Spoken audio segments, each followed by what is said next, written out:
नांदेडच्या धर्माबादमध्ये मतदारांना तब्बल 3 तास डांबून ठेवण्यात आलेले आहे। भाजपच्या लोकांनी पैशासाठी डांबल्याचा आरोप स्थानिकांनी केला। यावेळी मतदान केंद्राबाहेरही राडा झाल्याने पोलिसांकडून सौम्य लाठीचार्ज करण्यात आला। तर दुसरीकडे धर्माबादमधल्या गोरोबा काका मंदिरातही जवळपास 100 महिलांना नजरकैदेत ठेवण्यात आलं। प्रसादाच्या स्वरूपात 4000 रुपये मिळणार असल्याचं मंदिरात ठेवलेल्या महिलांनी सांगितलंय।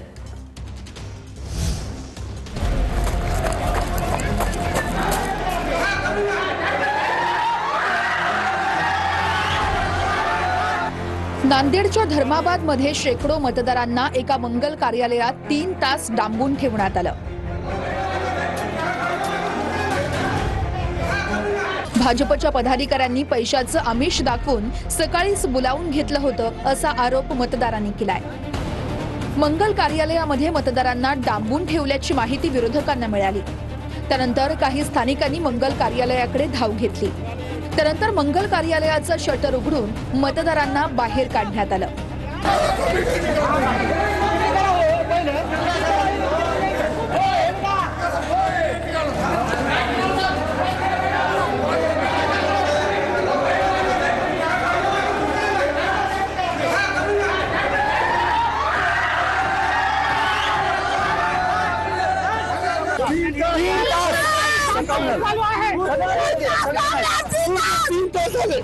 मला बांधव असले आम्हाला 3 तास झाले। आमची आई बहिणी म्हातारी माणसं पैसे द्यायसाठी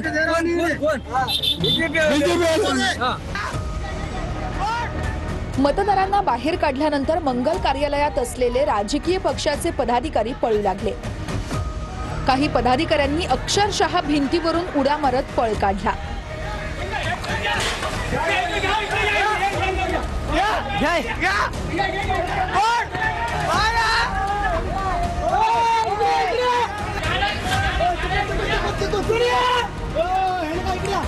काही पदाधिकारी भाजप आमदार राजेश पवार यांचं छायाचित्र असलेल्या गाडीतून पळून गेले। दरम्यान भाजप आमदार राजेश पवार यांनी आरोप फेटाळले आहेत। माझे फोटो गाडीवर कोणीही लावतं, हवं तर माझी चौकशी करा, मी कुठल्याही खोट्या आरोपांवर प्रतिक्रिया देणार नाही, असं स्पष्टीकरण भाजप आमदार राजेश पवारांनी दिलंय। आम्ही बरंच सकाळपासून होतो। कस काय कोण नेलं होतं? पैसे देतात म्हणून। आणि मग नंतर काय म्हणले? नाही देणार नाही, उठून पळाले ते। मताचे पैसे वाटायला मुलाला आल्या होत्या, रात्रपासून झालं, रात्र जागून खाल्ले आम्ही। त्याला पैसे द्यायला ते कायला वाटलं आले, त्याला माणसं बोलवाले ते बीजेपी वाला बोलू ना, बीजेपी वाला। धर्माबाद मधल्या गोरोकाबाबा मंदिरातही जवळपास 100 महिलांना नजर कैदेत ठेवण्यात आलं। प्रसादाच्या स्वरूपात 4000 रुपये मिळणार असल्याचं मंदिरात ठेवलेल्या महिलांनी सांगितलं। कपबशीचं निवडणूक चिन्ह असलेल्या लोकांनी आम्हाला मंदिरात ठेवल्याचा दावाही महिलांनी केला। पहिला 1000 दिलाय, आता 3-3000 देतो म्हणून बोलीला येतो। रात्री राशेच भरून परेशान होता। आम्हाला रात्रभर बसून येते ना, घरापुढे बसा म्हणले बसल्या। आजचा बी येईल चला, जनताला परेशान करायले, आमचे लेकरं बाळ घरी उपास। धर्माबाद मधल्याच मतदान केंद्रावर बोगस मतदान केल्याच्या आरोपातून एक महिला आणि एका पुरुषाला जोरदार मारहाण झाली।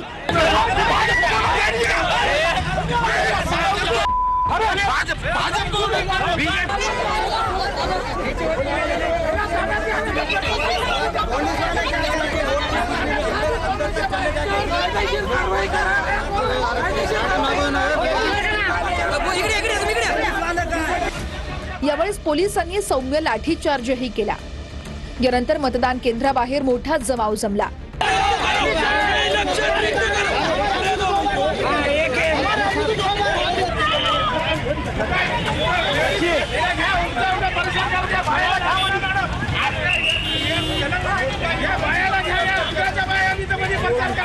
आणि ईव्हीएम मध्ये छेडछाड झाल्याचा आरोप करत एकमेकांवर हे आरोप केले। तर शिवसेना भाजप वादावेळी पोलिसांकडून लाठीचार्जही करण्यात आलाय।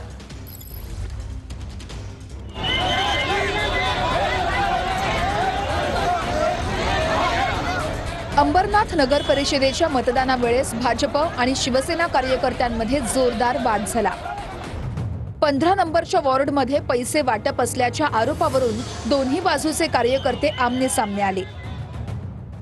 त्यानंतर पोलिसांनी लाठीचार्ज करत जमावाला पांगवलं. मातोश्री नगर परिसरामध्ये भाजपनं पैसे वाटल्याचा आरोप शिंदेंच्या शिवसेनेनं केला. त्यानंतर या परिसरात तणावाचं वातावरण निर्माण झालं होतं. इकडे आम्ही कुठल्याही प्रकारचे पैसे वाटत नाही आहोत. आम्ही जे इलेक्शन कमिशनचा नियम आहे त्याप्रमाणेच काम करत आहोत. पण शिवसेनावाल्यांना त्यांना हारण्याची भीती वाटते म्हणून ते लोक इकडे लोक पाठवत आहेत आणि इकडचा माहोल खराब करत आहेत. दुसरीकडे राष्ट्रवादीच्या कार्यकर्त्यांनी 2 जणांना पैसे वाटताना रंगेहात पकडलं. प्रभाग क्रमांक 28 मध्ये भाजपचे लोक पैसे वाटत असल्याचा आरोप अजित पवार यांच्या राष्ट्रवादीनं केला. पैसे वाटपाचा आरोप असलेल्या दोघांना राष्ट्रवादीच्या कार्यकर्त्यांनी भरारी पथकाच्या ताब्यात दिलं. सचिन पाटीलला विचारलं की चांगल्या पद्धतीने तुम्ही मतं घ्यायची ना, हे पैसे वाटून तुम्ही का असं करताय? तर सचिन पाटील माझ्या अंगावर धावून आला आणि मला बोलतो तू कोण विचारणारी? म्हटलं मी ह्या बिल्डिंगची रहिवाशी आहे, त्याच्यामुळे मला हा प्रश्न विचारण्याचा हक्क आहे. तर हे पूर्णपणे चुकीचं झालं आहे, तर याच्यावरती कारवाई झाली पाहिजे. अंबरनाथच्या ग्रीन सिटी परिसरातल्या प्रभाग क्रमांक 29 मध्येही मोठा गोंधळ उडाला. काही ज्यांच्याकडे आयडी प्रूफ नाहीये, ईव्हीएम मशीन आणणाऱ्या कर्मचाऱ्यांकडेच बोगस आय कार्ड आढळल्यानं मोठी खळबळ उडाली. आणि यांच्याकडे ज्या मशीन आहेत त्या ओरिजिनल आहेत का डुप्लिकेट आहे पण माहिती नाहीये. या कर्मचाऱ्यांवर सर्वच उमेदवारांनी आक्षेप घेतल्यानं मतदान केंद्रावर काही काळ गोंधळ झाला. जे कर्मचारी मशीन घेऊन आले त्यांच्या आय कार्डवर फोटो आणि नाव तसेच सही शिक्का देखील नव्हता. उमेदवारांनी निवडणूक अधिकाऱ्यांना याचा जाब विचारला तेव्हा निवडणूक अधिकाऱ्याची चांगलीच बोबडी वळली. अंबरनाथच्या प्रभाग क्रमांक 5 मध्ये ईव्हीएम मशीन मध्ये छेडछाड केल्याचा आरोप शिंदेंच्या शिवसेनेनं केला. एक जण ईव्हीएम मशीन सोबत छेडछाड करत असतानाचा व्हिडिओ देखील शिंदेंच्या शिवसेनेच्या पदाधिकाऱ्यांनी मोबाईलमध्ये चित्रित केला. त्यानंतर निवडणूक निर्णय अधिकाऱ्यांनी 6 ईव्हीएम मशीन सील केल्या. शंकेला दुजोरा देण्याचं काम हे निवडणूक आयोग आणि अधिकारी करत असतात. त्यामुळे माझी पुन्हा एकदा निवडणूक आयोगाला मागणी आहे, या ज्या मशीन ज्या ओपन केल्या त्या सगळ्या 6च्या 6 मशीन बदलण्यात याव्या आणि जे अधिकारी याच्यात आहेत त्या अधिकाऱ्यांच्या हातून जी चूक घडलेली आहे त्यांच्यावर कारवाई करून त्यांना सस्पेंड करण्यात यावी, मी त्यांचे निवडणूक आयोगाकडे मागणी करते. अंबरनाथच्या कोहोसगाव परिसरात काँग्रेस आणि भाजपच्या कार्यकर्त्यांनी गोंधळ घातला. भिवंडीहून बोगस मतदार आणल्याचा आरोप भाजप आणि काँग्रेसनं केला. एकूण 208 जणांना निवडणुकीच्या काळात कुणी आणलं यावरून जोरदार आरोप झाले. आता बातमी आहे नाशिकमधून. सिन्नरच्या प्रभाग 2 मतदान केंद्रावर बोगस मतदाराला पकडले. बनावट आधार कार्ड बनवून मतदार मतदानाला आला होता. निवडणूक अधिकाऱ्यांनी बोगस मतदाराला पोलिसांच्या ताब्यात दिलेला आहे.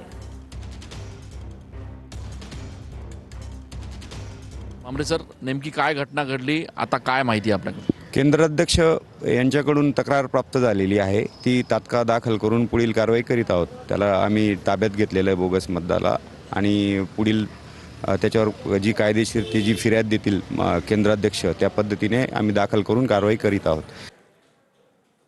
अहिल्यानगरच्या कोपरगावमध्ये मतदान केंद्रावर गोंधळ झालाय. भाजप आणि राष्ट्रवादीच्या उमेदवारांमध्ये बाचाबाची झाली. मतदारांवर प्रभाव टाकत असल्याचा आरोप दोन्ही गटांनी केले. पोलिसांनी हस्तक्षेप करत दोन्ही गटांना मतदान केंद्रापासून दूर नेलेलं आहे.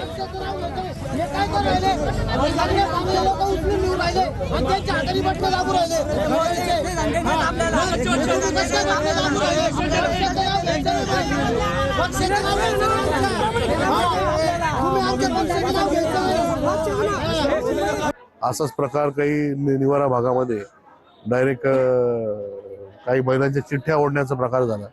तर तुम्ही इथं राहताय का, बळजबरीने तपासणी करणं, बळजबरीने बटणं दाबणं काही महिलांकडनं त्या ठिकाणी होत आहे. तर हे सर्व प्रकार हे भारतीय जनता पार्टीच्या उमेदवारांच्या कार्यकर्त्यांकडनं त्यांच्या प्रतिनिधीकडनं त्या ठिकाणी होत आहे. आणि त्यांना ते दिसतंय पराभव, तेव्हा काही इनकेन प्रकारे काहीतरी उद्योग करायचे आणि मतं मिळवायचे असा प्रकार त्या ठिकाणी चालू आहे. खरं तर हे तर हास्यास्पद मला वाटतं की आम्ही शांतता बिघडवतो आहे, त्यांना कोणी बूथवर माणसं मिळत नाहीये. या नैराश्यातून ते काही वेगळं करू पाहत आहे, 2 समाजामध्ये तेढ निर्माण करू पाहत आहे. परंतु या डावपेचाला जनता भुलणार नाही. हे उलट्या चोराच्या बोंबा ज्याला आपण मराठीत म्हण आहे, या तशा गोष्टी या ठिकाणी आमदारांच्या वतीने चालू आहे असं माझं स्पष्ट मत आहे. अकोल्याच्या बाळापूरमध्ये ईव्हीएम मध्ये बिघाड झाल्यानं गोंधळ झालाय. बाळापुरातील प्रभाग 4 मधील मशीनमध्ये तांत्रिक बिघाड झाला. जवळपास 10 ते 15 मिनिटांपासून मतदान प्रक्रिया ठप्प पडल्याची माहिती. प्रभाग 4 मधील 3च्या बूथवरील मतदान प्रक्रिया काही काळापासून ठप्प आहे. मतदार हे मतदानासाठी तात्काळच रांगेत उभे आहेत.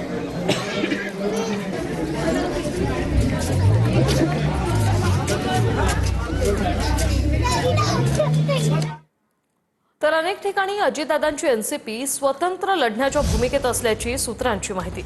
अजितदादा तटकरेंची फडणवीसांसोबत काल रात्री जवळपास तासभर बैठक झाली. पुणे पिंपरी चिंचवड महापालिकेत स्वतंत्र लढण्याच्या तयारीत असल्याचं सूत्रांमार्फत कळतंय. युती नाही तिथे स्थानिक पातळीवर पवारांसोबत युतीचे संकेत, सूत्रांची माहिती. अजित पवार, सुनील तटकरे आणि मुख्यमंत्री फडणवीसांची रात्री जवळपास 1 तास बैठक. राज्यात अनेक ठिकाणी राष्ट्रवादी काँग्रेस पक्षाची स्वतंत्र लढण्याबाबत बैठकीत भूमिका. पुणे, पिंपरी चिंचवड, अमरावती महापालिकेत राष्ट्रवादी स्वतंत्र लढण्याच्या तयारीत. मुंबई महानगरपालिकेत राष्ट्रवादीने स्वतंत्र लढण्याची तयारी केल्याची माहिती. स्वतंत्र लढण्याच्या संदर्भात पुढील काही दिवसात अधिकृत घोषणा केली जाण्याची शक्यता. महापालिकेत कुठे कुठे युती होणार याची घोषणा नगर परिषद निकालानंतर होण्याची शक्यता. अनेक ठिकाणी दादांची राष्ट्रवादी भाजप शिवसेनेसोबत प्राधान्यानं युती करणार. पण जिथे युती होणार नाही तिथे स्थानिक पातळीवर शरद पवार यांची राष्ट्रवादी आणि इतरांसोबत आघाडीची बोलणी करण्याचे संकेतही बैठकीत राष्ट्रवादीच्या नेत्यांनी मुख्यमंत्र्यांना दिल्याची माहिती. ठाणे पालिकेत भाजपकडून शिवसेनेकडे 131 पैकी 48 जागांची मागणी करण्यात आली. भाजपने मागितलेल्या जागांपैकी अनेक जागा सेनेच्या उमेदवारांच्या असल्याचं कळतंय. ठाणे महापालिकेतील भाजपचा प्रस्ताव शिवसेनेला मान्य नाही. शिवसेनेकडूनही भाजपच्या सिटिंग नगरसेवकांच्या जागांची मागणी करण्यात आली.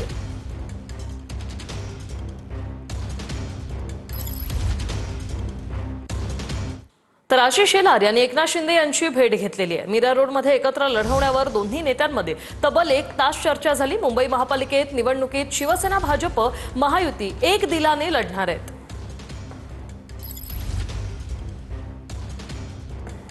पालिका निवडणुकीच्या पार्श्वभूमीवर आशिष शेलार यांनी शिंदेंची भेट घेतलेली आहे. तब्बल 1 तास दोघांमध्ये चर्चा झाल्याचंही कळतंय. मीरा रोडमध्ये एकत्र लढवण्यावर दोन्ही नेत्यांमध्ये तब्बल 1 तास चर्चा झाली. तर मुंबई ठाकरेंच्या बालेकिल्ल्यात भाजपची रणनीती. लालबाग, परळ, दादर भागात शिंदे सेना भाजप समसमान जागा लढणार आहेत. माहीम, भायखळा, वरळीतही शिंदे सेना भाजप समसमान जागा लढणार. माजी नगरसेवक ठाकरेंकडे असले तरी सर्व जागा शिंदेंना सुटणार नाहीत. काही जागांवर भाजपला आपला उमेदवार भाजप देणार असल्याची माहिती आहे. तर ठाकरेंच्या बालेकिल्ल्यात वर्चस्व वाढवण्याचा हा प्रयत्न आहे. मराठी आणि मुस्लिम मतदारांच्या ध्रुवीकरणासाठी ठाकरे बंधूंची रणनीती. मनपामध्ये 227 वॉर्डपैकी 41 वॉर्डमध्ये मुस्लिम मतदारांचा प्रभाव. 72 वॉर्डात मराठी मतदारांचा दबदबा. ठाकरे बंधू जागा वाटपाचं सूत्र ठरवताना मराठी मुस्लिम फॅक्टरला प्राधान्य देत असल्याची सूत्रांची माहिती आहे. तर मनसेचा ठाकरेंच्या 4 आमदारांच्या विधानसभा मतदारसंघातील वॉर्डवर दावा आहे. या वॉर्डवर दावा केल्यानं जागा वाटपाच्या चर्चेत पेच निर्माण झालेला आहे. ठाकरे ब्रँड संदर्भामध्ये एक पाहिलं आपण, दोन्ही भाऊ एकत्र येतील असं सांगितलं जात आहे आणि मुंबईमध्ये मुस्लिम मतं जे आहेत त्याच्यावरती लक्ष द्यायचं आहे. त्यांना काय करायचं ते करू द्या, आम्ही 51% मतं घेऊन जिंकू. कसं आहे, भारतीय जनता पार्टीला पण मुस्लिम मतं पाहिजे. त्यांचे सगळे नेते, जेवढे मंत्री, सगळे ते मुस्लिम कार्यक्रमामध्ये जातात. फक्त बोलताना त्यांना खान नको, बाकी मत घेताना सगळे हवे त्यांना. आमच्याकडे हिंदू मधला मराठा, हिंदू मधला ओबीसी, त्यामुळे हे आग लावण्याचे धंदे करतात. आम्ही कोणत्याही धर्माचा अनादर नाही करणार, पण आमच्या धर्माचा, आमच्या देशाचा कोणी अनादर करेल त्याला ठोकून काढणार. आमचं म्हणणं आहे, आमचा मराठीच असेल, मराठी आहे म्हटल्यानंतर हिंदू असणारच. संजय राऊतांकडून राज ठाकरेंची दुसऱ्यांदा भेट. संजय राऊत यांनी शिवतीर्थ निवासानी जाऊन राज ठाकरे यांची भेट घेतलेली आहे. मनसे ठाकरेंच्या सेनेतील जागा वाटपासंदर्भात ही भेट झाल्याची माहिती आहे.